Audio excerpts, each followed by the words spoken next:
조합제 TV 시청자 여러분 안녕하십니까. 2024년 3월 11일 오후 2시입니다. 작금의 의료 대란에 저음하여서 여러 사람들이 글을 쓰고 있습니다. 의사들도 쓰고 반박하는 글도 쓰고 선언문도 나오고 하는데 그 가운데 가장 잘 쓴 글 하나를 소개해 드리겠습니다. 이 글은 전 의사협회 회장 노환규 씨가 SNS에 올린 글입니다. 이런 글 등등으로 해가지고 이분이 전공의의 이탈을 사주했다는 혐의로 경찰에 불려가지고 지난 주말에는 조사를 받고 나온 사람입니다.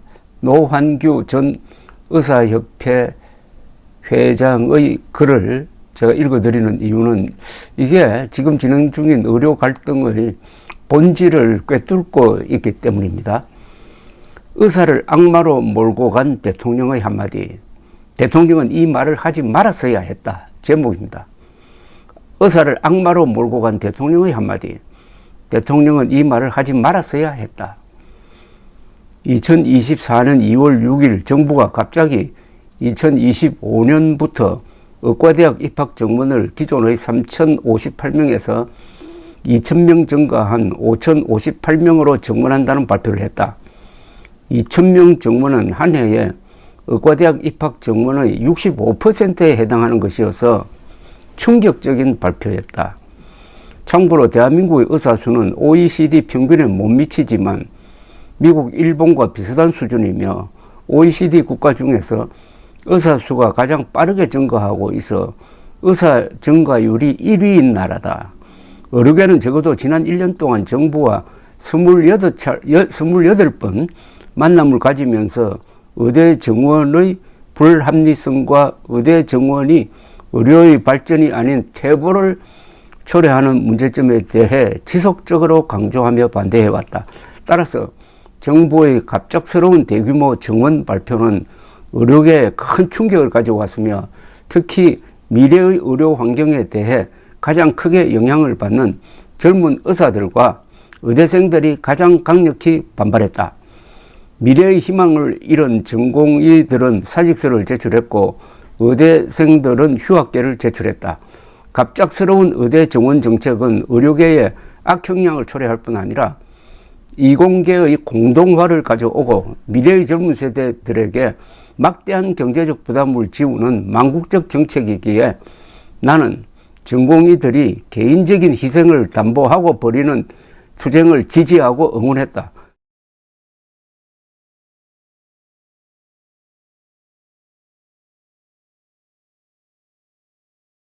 그리고 전공의들을 향한 응원의 글을 SNS에 게재했다. 긴 글의 문장 속에는 정부는 의사를 이길 수 없다는 문구가 포함되어 있었다.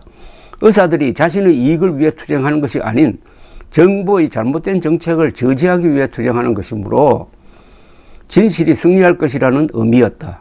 그런데 비록 과거에 대한의사협회장직을 지냈다고 하지만은 전 회장에 불과한 일개 개업 의사가 자신의 SNS 계정에 올린 이 글이 언론에 집중적으로 보도되었다.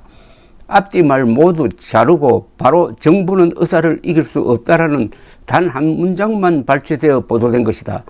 이 문장을 콕 집어 보도한 이유는 이 단문이 의사들이 이렇게 오만하다고 공격함으로써 부정적 여론을 조성하는데 효과적으로 생각했기 때문이었을 것이다. 얼마 후 대통령이 이 문장에 대해 다음과 같이 답했다. 의료계는 국민을 이길 수 없다. 바로 이 말이다. 대통령은 이 말을 하지 말았어야 했다. 대통령이 이 말을 한 순간 정부와 의료계의 대결 구도가 국민과 의료계의 대결 구도로 바뀌었고 의사의 악마화가 시작되었다. 대통령의 이 발언은 실수로 나온 것이 아니다. 정부와의 대결을 국민과의 대결로 바꿈으로써 의사들에 대한 국민 여론을 악화시키기 위해 나온 의도된 발언이었다. 대통령의 참모들이 워딩을 만들었을 것이다. 대통령실의 의도대로 의사들은 빠른 시간 안에 악마가 되었다. 곳곳에서 자신들의 밥그릇을 지키기 위해 환자를 내팽개친 악마라는 비난의 글이 쇄도했고 의사들을 향한 비난은 불길처럼 번져나갔다. 그리고 총선을 앞둔 상황에서 대통령의 의도대로 악마와 싸우는 대통령의 지지율은 상승했고 정당의 지지율도 동반해서 올랐다. 지금은 피교육자 신분인 전공의와 인턴들이 피교육을 포기한 상황이고 전국의 응급실과 중환자실에는 여전히 수많은 의사들이 환자의 곁을 지키고 있음에도 불구하고 의사들은 악마화되었다. 당연히 의료계는 국민을 이길 수 없다. 국민은 곧 환자고 환자는 의사의 존재 이유인데 어떻게 의사가 환자를 이길 수 있나? 이길 수도 없고 이길 이유도 없다. 그러나 대통령은 정부 의사 간의 갈등 프레임을 국민 의사 간의 갈등 프레임으로 전환하기 위해 이 워딩을 사용했다. 의료계는 국민을 이길 수 없다. 이 워딩을 내놓은 대통령은 스스로 멋진 발언이었다고 생각했을지 모른다. 그러나 의사들과의 싸움에서 이기기 위해 선택한 대통령의 전략은 절대로 하지 말았어야 했던 선택이다. 그 이유는 다음과 같다. 첫째, 그 말 한마디에서 시작된 의사에 대한 악마화는 환자와 의사 사이의 신뢰를 근원적으로 허물어버렸다. 의사에 대한 환자의 존경과 신뢰는 의사만을 위해 필요한 것이 아니다. 바로 환자 자신을 위해 필요한 것이다. 의료의 과정에 있어 최종적인 결정은 오로지 환자의 몫이다. 따라서 의사에 대한 믿음이 없으면 환자는 올바른 선택을 하기 어렵다. 치료 과정을 끝까지 마치기도 어렵다. 의사의 악마화에 동참한 수많은 국민들이 의사에 대한 존경과 신뢰를 잃게 되었고 이것은 그들이 앞으로 겪게 될 치료 과정에 큰 악영향을 미치게 될 것이다.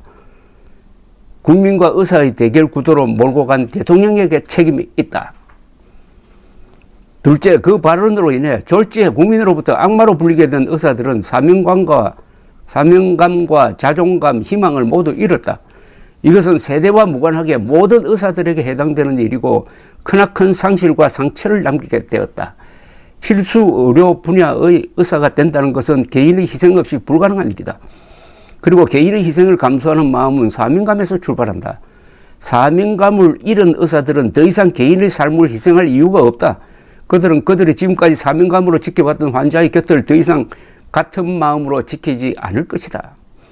셋째, 이 발언으로 비이성적인 행정이 시작되었다. 의사들의 저항은 정부의 잘못된 정책을 막기 위해 시작된 것이었는데 대통령이 나서서 의사들의 저항이 국민을 상대로 싸우는 것이라는 메시지를 내자 정부 실무자들은 그들이 전체 국민을 대표하여 의사들과 싸운다는 생각을 갖게 된 것이다. 이러한 인식은 비정상적이고 비이성적이고 각종 불법적인 무리한 행정을 낳게 했고 대통령의 발언으로 인해 이것들에 대한 합리성을 그들 스스로 부여한 것이다. 간호사와 약사, 한의사들의 업무 범위 조정이 그 대표적인 예다. 이들은 모두 의료법의 기준을 따라야 하는 것이며 행정부의 판단은 초법적인 내용들을 담고 있다. 대통령의 잘못된 발언이 잘못된 지침으로 사용된 것이다. 대통령이 앞장선 의대 정원 계획이 가져올 파장과 비극은 이제 고작 시작점에 와 있다. 정치적 목적이 있는 대통령은 타협의 의지가 전혀 없고 미래의 희망을 잃은 의사들은 타협의 이유가 없는 상황이다. 대통령 한 사람의 상황 판단에 대한 오해와 정치적 뚜심이 국민의 생명을 위태롭게 하고 있는데 국민의 비난의 손가락질은 여전히 대통령과 정부를 향하지 않고 의사들을 향해 있다. 정부가 씌워놓은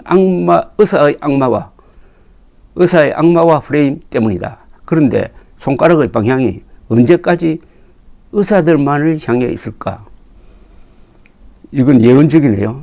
그런데 손가락의 방향이 언제까지 의사들만을 향해 있을까? 이 방향이 윤석열 정부나 국민의힘으로 향할 때 총선에서 과연 유리해질까?